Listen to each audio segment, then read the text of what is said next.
नमस्कार। नमस्कार। और स्वागत है। नमस्कार। आज हम महाभारत के एक बहुत ही पेचीदा और अक्सर जिस पर बहस होती है उस मुद्दे पर बात करेंगे। हाँ। न्यायोचित छल, मतलब क्या धर्म को बचाने के लिए जानबूझकर धोखा देना, छल करना सही है? बिल्कुल।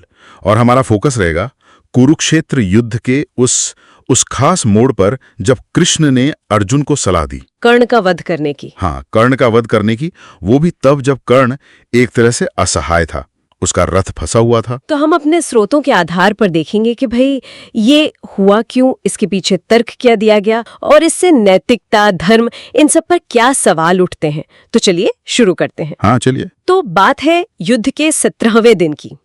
माहौल एकदम गर्म था। अर्जुन और कर्ण के बीच मतलब भयंकर युद्ध चल रहा था, बिल्कुल जोरों पर। तभी अचानक कर्ण के लिए चीजें बिगड़ने लगीं, जैसे एक साथ कई मुसीबतें आ गईं। हाँ, वो शापों का असर दिखने लगा। एक तो उसके रथ का पहिया, वो कीचड़ में धंस गया। हाँ, वो श्राप था जी। और सिर्फ इतना ही नहीं, उसी वक्त परशुराम का श्राप भी फलीभूत हुआ। वो ब्रह्मास्त्र चलाने का मंत्र भूल गया। ओह, मतलब इतनी सारी चीजें एक साथ। हाँ, और एक और श्राप था कि उसकी मौत तब होगी जब वो लगभग निहत्था सा हो।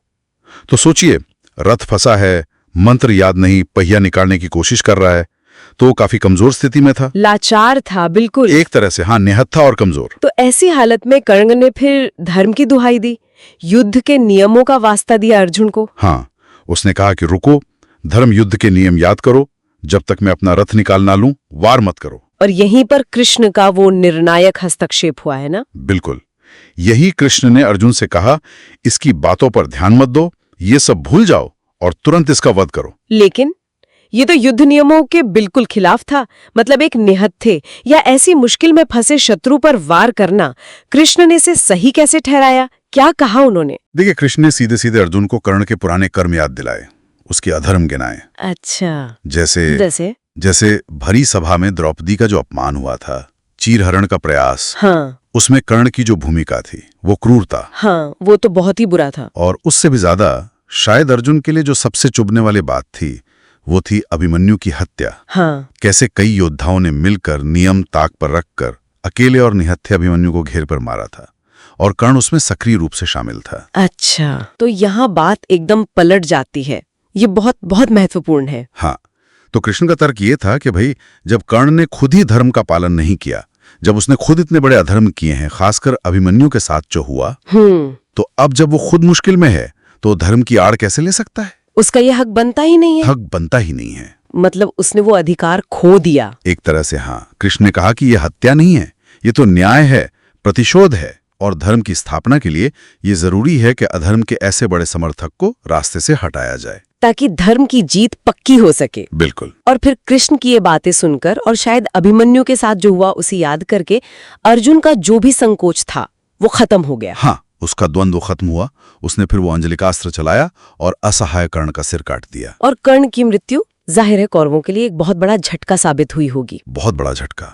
उनका मनोबल टूट गया, उनकी सेना की रीढ़ टूट गई कह सकते हैं, और इसके बाद पांडवों की जीत लगभग तय हो गई। तो अब हम आते हैं विश्लेषण पर। इसका मतलब क्या निकालें? क्या ये धर्म था या अधर्म? देखिए, अगर हम सिर्फ युद्ध के नियमों को देखें जो क्षत्रिय धर्म का हिस्सा हैं, तो ये साफ तौर पर उल्लंघन था। हाँ, नियम तो यही कहते हैं कि निहत्थे पर वार मत करो। बिल्कुल। लेकिन कृष्ण का जो औचित्य है वो इसे एक बड़े परिप्रेक्ष्य में रखता है। उनका तर्क है कि जब आपका विरोधी ही अधर्मी हो, जिसने खुद सारे नैतिक नियम तोड़ दिए हों, फिर आप सिर्फ नियमों के शब्दों से बंधे रहेंगे, तो ये तो अधर्म को जीतने देने जैसा हो जाएगा। ये हानिकारक हो सकता है। तो आप कह रहे हैं कि बड़े लक्ष्य के लिए, मतलब धर्म की स्थापना या न्याय के लिए, कभी-कभी स्थापित नियमों को या छोटे नियमों को तोड़ना जरूरी हो जाता है। हाँ, यहाँ यही तर्क दिया गया कि एक अधार्मिक लगने वाला साधन, यानी कमजोर शत्रु को मारना, उसे सही ठहराया गया एक धार्मिक अंत के लिए, यानी अधर्म के समर्थक का नाश, और इसका आधार बनाया गया कर्ण के अपने पिछले कर्मों को।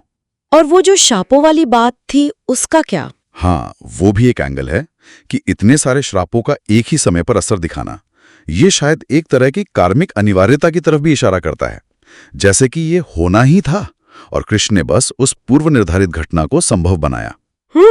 ये भी एक व्याख्या है। नियति का हिस्सा। तो ये पूरी घटना हमें इस विचार पर लाती है कि धर्म की जो असल आत्मा है, जो उसका सार है, उसे बनाए रखने के लिए कभी-कभी शायद उसके लिखे हुए शब्दों या नियमों का उल्लंघन भी करना पड़ सकता है। खासकर तब जब सामने वाला खुद किसी नियम या नैतिकता को ना मानता हो। और यही वो सवाल है जो आज भी प्रासंगिक है, जो हमें सोचने पर मजबूर करता है। क्या किसी बड़े अच्छे लक्ष्य को पाने के लिए जो स्थापित नियम हैं, जो नैतिकता की सीमाएं हैं, उनको लांघना, उनको पार करना कभी सही ठहराया जा सकता है? धर्म का असली मतलब आखिर है क्या? क्या वो सिर्फ नियमों का अक्षरशः पालन है, या फिर ये सुनिश्चित करना है कि अंत में न्याय हो, नतीजा न्यायपूर्ण हो?